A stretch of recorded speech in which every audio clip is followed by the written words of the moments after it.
विजयपुर नाम के राज्य में रहने वाला रामा लोहार एक बहुत ही होनहार लोहार था। उसके बनाए शस्त्र और लोहे की सलाखों का कोई मुकाबला नहीं था। विजयपुर के महाराज पूरन सिंह रामा लोहार से ही अपने सारे शस्त्र बनवाते थे, परंतु कई दिनों से रामा के पास कोई काम नहीं था। एक दिन, सुनिए जी, घर में अन्न का एक भी दाना नहीं है, बच्चे भूखे हैं। जानता हूँ रजनी, परंतु क्या करूँ, आजकल कोई शस्त्र या सलाखें बनाने आता ही नहीं है। हमारे महाराज सदा ही मुझसे शस्त्र बनवाते थे, परंतु उन्होंने भी पिछले कई दिनों से किसी सैनिक को शस्त्र बनाने के लिए नहीं भेजा। कदाचित कुछ सालों से कोई युद्ध ही नहीं हुआ है, इसीलिए शस्त्र की आवश्यकता ही नहीं पड़ी होगी। वो बात तो ठीक है जी, परंतु यदि घर चलाना है तो धन तो चाहिए। मैं जानती हूँ कि आप काम किए बिना किसी से धन नहीं लेते हैं, इसलिए आप महाराज से ऐसे ही जाकर धन की अपेक्षा नहीं करेंगे। फिर भी आप अगर महाराज से जाकर मिलेंगे तो। हाँ, मुझे अब महाराज से मिलना ही होगा। एक बार उनसे पूछ तो लूं कि शस्त्र बनाने का काम कब से शुरू कर सकता हूँ। रामा महाराज पूरन सिंह के महल में आता है और महाराज की जय हो। आओ आओ रामा लोहार, आज तुम यहाँ राजमहल में आए हो, कोई विशेष कार्य है क्या? मेरा विशेष कार्य क्या हो सकता है महाराज, मैं तो केवल ये पूछने के लिए आया हूँ कि शस्त्र और सलाखें बनाने का कार्य फिर कब शुरू करना है? उसका क्या है रामा, तुम्हें तो पता है कि कुछ वर्षों से हमारे राज्य में कितनी शांति है, कोई अपराध नहीं होता, इसीलिए अपराधी को पकड़ने के लिए सलाखों की आवश्यकता नहीं पड़ती और किसी के साथ युद्ध करना नहीं हुआ। इस कारण से शस्त्रों की भी आवश्यकता नहीं पड़ी। पहले के बनाए हुए शस्त्र अभी भी अच्छी स्थिति में हैं। आपकी बात उचित है महाराज, परंतु यदि मुझे काम नहीं मिला तो मैं कमाऊंगा क्या? ऐसी बात है तो तुम मुझसे धन ले जा सकते हो, मैं अभी महामंत्री से कहकर तुम्हें धन दे देता हूँ। नहीं नहीं महाराज, मुझे दान नहीं चाहिए। मेरे पिताजी ने मुझे सिखाया था कि कभी भी बिना काम के किसी से धन मत लेना, इससे अपना मूल्य कम हो जाता है। क्षमा कीजिए, परंतु मैं अपना सिद्धांत नहीं छोड़ सकता। परंतु फिर धन कैसे अर्जित करोगे? देखता हूँ महाराज, ईश्वर ने भूख दी है तो पेट भरने के लिए कोई साधन भी दे ही देगा। रामा अपने घर लौट आता है। अपनी पत्नी और बच्चों के भूखे चेहरे देखकर उसे बहुत दुख होता है। उस रात वो सब पानी पीकर सो जाते हैं।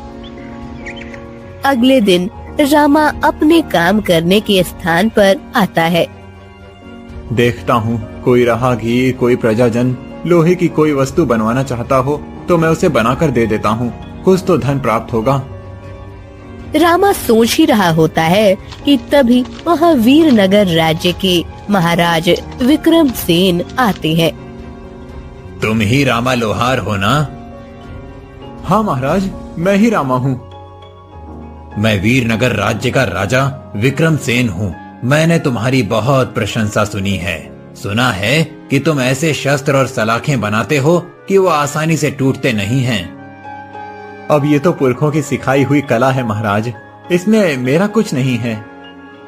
सुना है कि तुम्हारे महाराज पूरन सिंह भी तुमसे ही शस्त्र बनवाते हैं। ये तो उनकी उदारता है, वैसे तो हमारे महाराज इतने बलशाली हैं कि एक साथ दो हाथियों के साथ युद्ध करके उन्हें जमीन पर पटक सकते हैं।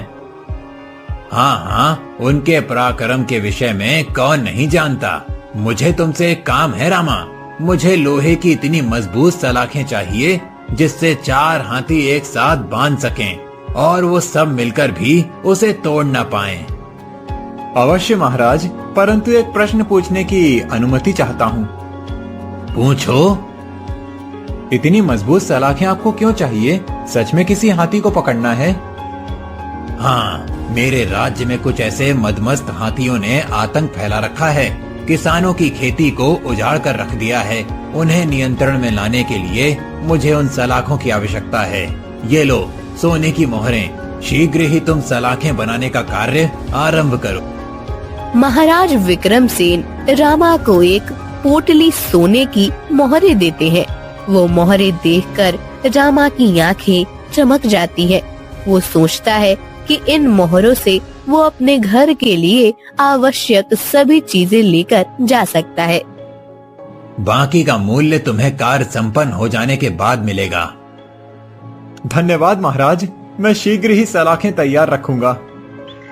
7 दिनों तक लगातार मेहनत करके रामा ऐसी मजबूत सलाखें बना लेता है कि हाथी भी उसे तोड़ ना पाए। महाराज विक्रमसेन सलाखों को देखकर प्रसन्न हो जाते हैं। वो रामा को जरूरत से अधिक मूल्य देकर चले जाते हैं। रामा घर आकर, रजनी ये देखो, महाराज विक्रमसेन ने कितनी सोने की मोहरें दी हैं। इतने धन में तो हमारे 2 महीने का सारा खर्चा निकल जाएगा। हाँ, भला हो महाराज विक्रमसेन का, जो वो इतनी दूर आपके पास सलाखें बनवाने के लिए आए। रामा और रजनी खुश हो जाते हैं। इधर महाराज विक्रमसेन महाराज पूरन सिंह से भेंट करने उनके राजमहल आते हैं और बहाने से उन्होंने ही उन सलाखों से बंदी बना लेते हैं। ये आपने ठीक नहीं किया महाराज विक्रमसेन। महाराज पूरन सिंह सलाखें तोड़ने का प्रयत्न करने लगते हैं। वो सलाखें इतनी मजबूत होती हैं कि उनसे टूट नहीं पा रही थी। महाराज पूरन सिंह अपना पूरा जोर लगा देते हैं, परंतु वो सलाखें नहीं तोड़ पाते। कितनी भी शक्ति का प्रदर्शन कर लो महाराज पूरन सिंह, फिर भी तुम इन सलाखों को नहीं तोड़ पाओगे। ये सलाखें विशेष रूप से तुम्हें बंदी बनवाने के लिए ही बनाई हैं मैंने। अब तुम्हें तुम्हारे राज्य के मध्य जो बगीचा है उसमें बंदी बनाकर खड़ा कर देता हूँ। तुम्हारे प्रजाजन भी तो देखें कि तुमसे अधिक बलशाली दूसरा राजा भी हो सकता है। ये तुम्हारी वीरता नहीं, कायरता है विक्रमसेन।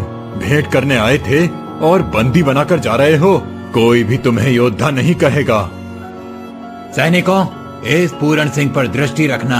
किसी भी परिस्थिति में ये भागना नहीं चाहिए। विक्रमसेन अपने सैनिक को पूरन सिंह पर दृष्टि रखने का आदेश देकर अपने राज्य लौट जाता है। रात हो जाती है। महाराज पूरन सिंह अभी भी सलाखें तोड़ने का प्रयत्न कर रहे थे। उनके शरीर से अब खून बहने लगता है। ये देखकर उनका मंत्री वृषभान, महाराज, आप अधिक प्रयत्न मत कीजिए। आपके शरीर से रक्त बहने लगा है। यदि अधिक रक्त बह गया तो आप मूर्छित हो जाएंगे। क्या करूं मंत्री जी? मुझे तो समझ नहीं आ रहा कि मेरी शक्ति और मेरा बल इन सलाखों को तोड़ क्यों नहीं पा रहा है। 2 हाथियों को एक साथ परास्त करने वाला मैं अब इतना निर्बल कैसे हो गया हूँ? मैं प्रयत्न करता हूँ महाराज। मंत्री वृषभान अपनी तलवार से उन सलाखों को काटने का प्रयास करने लगते हैं, परंतु सलाखें नहीं कटती। मंत्री कुछ विचार करके, महाराज, आप निर्बल नहीं हुए हैं, अपितु ये सलाखें इतनी मजबूत और शक्तिशाली बनाई गई हैं कि आप इन्हें सरलता से तोड़ न पाएं। अच्छा, परंतु विक्रमसेन के राज्य में ऐसी सलाखें कहाँ मिलती हैं?